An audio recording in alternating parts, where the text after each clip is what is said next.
Hello friend, welcome to Jhilam's kitchen. আজকে আমি তোমাদের সাথে শেয়ার করতে চলেছি চিকেন পোলাও রেসিপি। তোমাদের যদি আমার এই রেসিপিটা পছন্দ হয়ে থাকে তাহলে তোমরা লাইক, শেয়ার, কমেন্ট অবশ্যই করো। আর আমার চ্যানেলের নিত্য নতুন রেসিপির আপডেট পেতে গেলে আমার চ্যানেলটিকে অবশ্যই সাবস্ক্রাইব করো।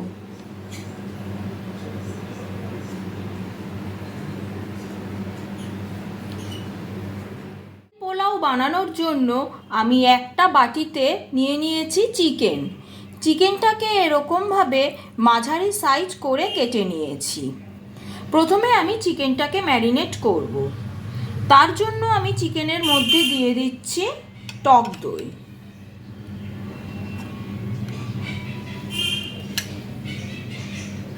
দিচ্ছি স্বাদ অনুসারে নুন, নিয়ে নিচ্ছি গরম মশলা গুঁড়ো,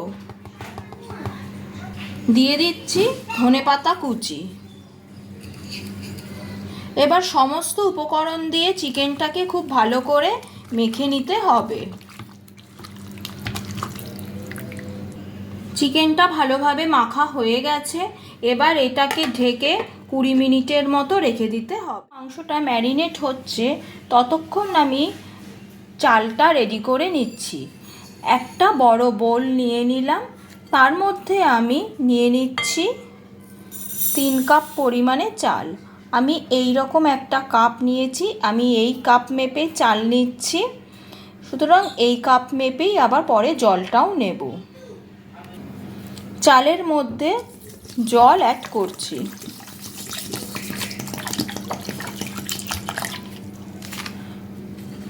এইভাবে ভালোভাবে চালটাকে ধুয়ে জল পাল্টে পাল্টে চালটাকে আমি ধুয়ে নেব। চালটাকে ভালোভাবে ধুয়ে নিয়েছি। ধুয়ে আমি একটা স্ট্রেনারে এভাবে চালটাকে ছড়িয়ে রাখলাম। পোলাও রান্নার জন্য আমার ফোড়নে যে যে জিনিসগুলো লাগবে সেগুলোকে এবার আমি রেডি করে নিচ্ছি। প্রথমেই নিয়ে নিচ্ছি তেজপাতা, আর লাগবে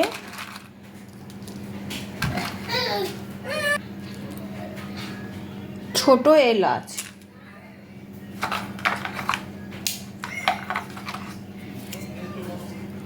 লাগবে দারচিনি,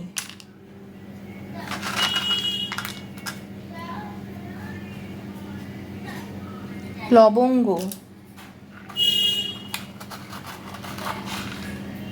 নিয়ে নেব 1 টিস্পুন সাজিরে,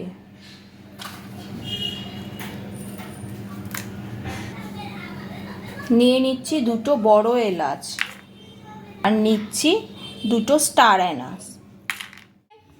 গ্যাসে একটা কড়াই বসিয়ে নিয়েছি। কড়াইয়ের মধ্যে দিয়ে দিয়েছি 2 টেবিল স্পুন রিফাইন্ড অয়েল।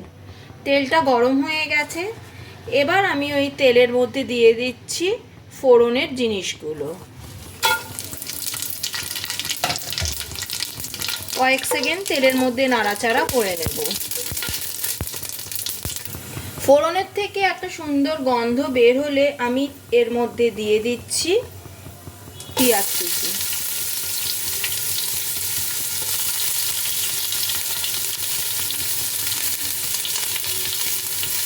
পেঁয়াজটাকে এবার ভালোভাবে ভেজে নিতে হবে।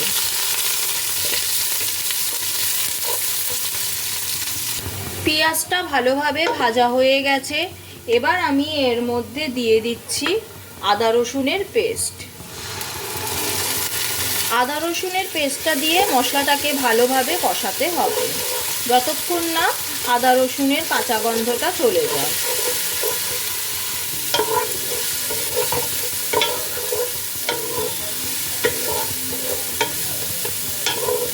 এভাবে কন্টিনিউয়াস নাড়তে হবে। আদা রসুনের কাঁচা গন্ধটা চলে যাওয়া অবধি মশলাটাকে কষিয়ে নিতে হবে। মশলাটা ভালোভাবে কষে গেছে। এবার আমি এর মধ্যে দিয়ে দিচ্ছি ম্যারিনেট করে রাখা চিকেন। চিকেন দিয়ে এবার এটাকে মশলার সাথে ভালো করে মেশাতে হবে।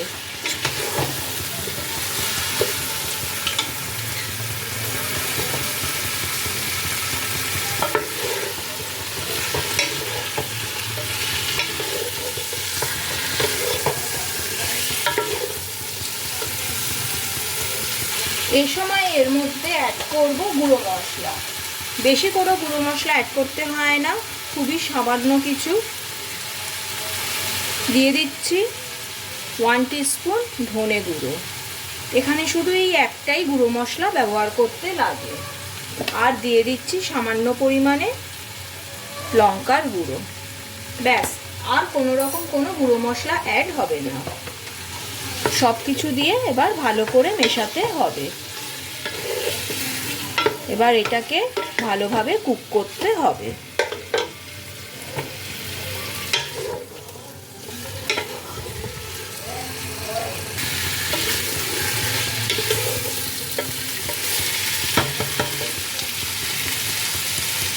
এবার এটাকে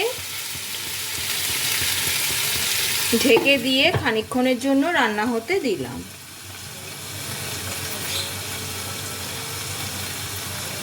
ফিরে এলাম 5 মিনিট পর। ঢাকনাটা তুলে নিলাম। দেখো অলরেডি চিকেন থেকে জল ছাড়তে আরম্ভ করে দিয়েছে, আর চিকেনটাও বেশ অনেকটাই কুক হয়ে গেছে। এবার আমি চিকেনের মধ্যে দিয়ে দিচ্ছি কেটে রাখা টমেটো আর কাঁচা লঙ্কা কুচি।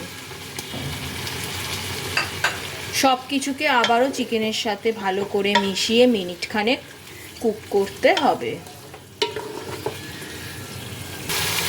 এবার আমি এর মধ্যে দিয়ে দিচ্ছি জয়িত্রী গুঁড়ো।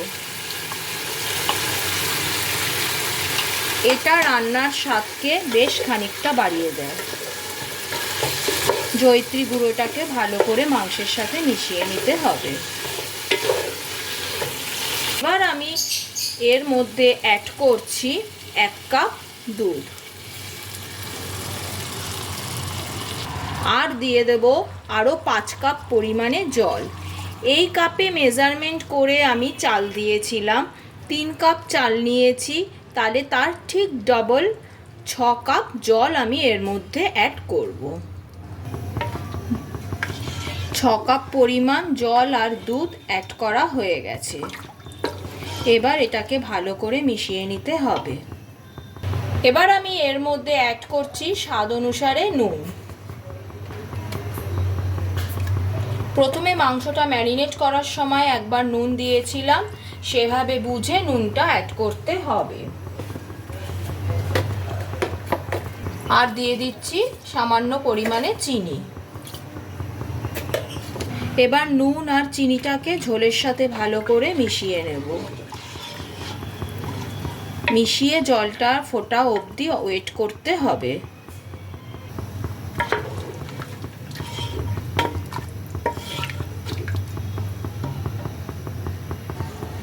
ঝোলটা ফুটে উঠেছে। এবার আমি এর মধ্যে দিয়ে দিচ্ছি জল ঝরিয়ে রাখা চাল।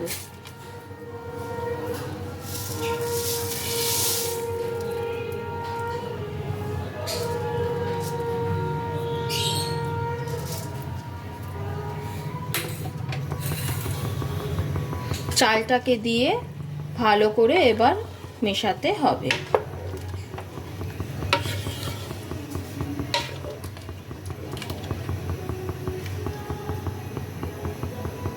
জলটা ফুটে গেছে। এবার এটাকে ঢেকে দিয়ে 10 মিনিটের জন্য রান্না হতে দেব। ফিরে এলাম 10 মিনিট পর। পোলাওটা কিন্তু এখনো আমাদের হয়নি।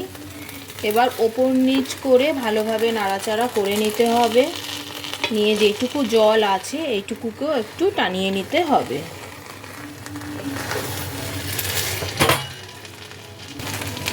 চিকেন পোলাও আমার একদম রেডি।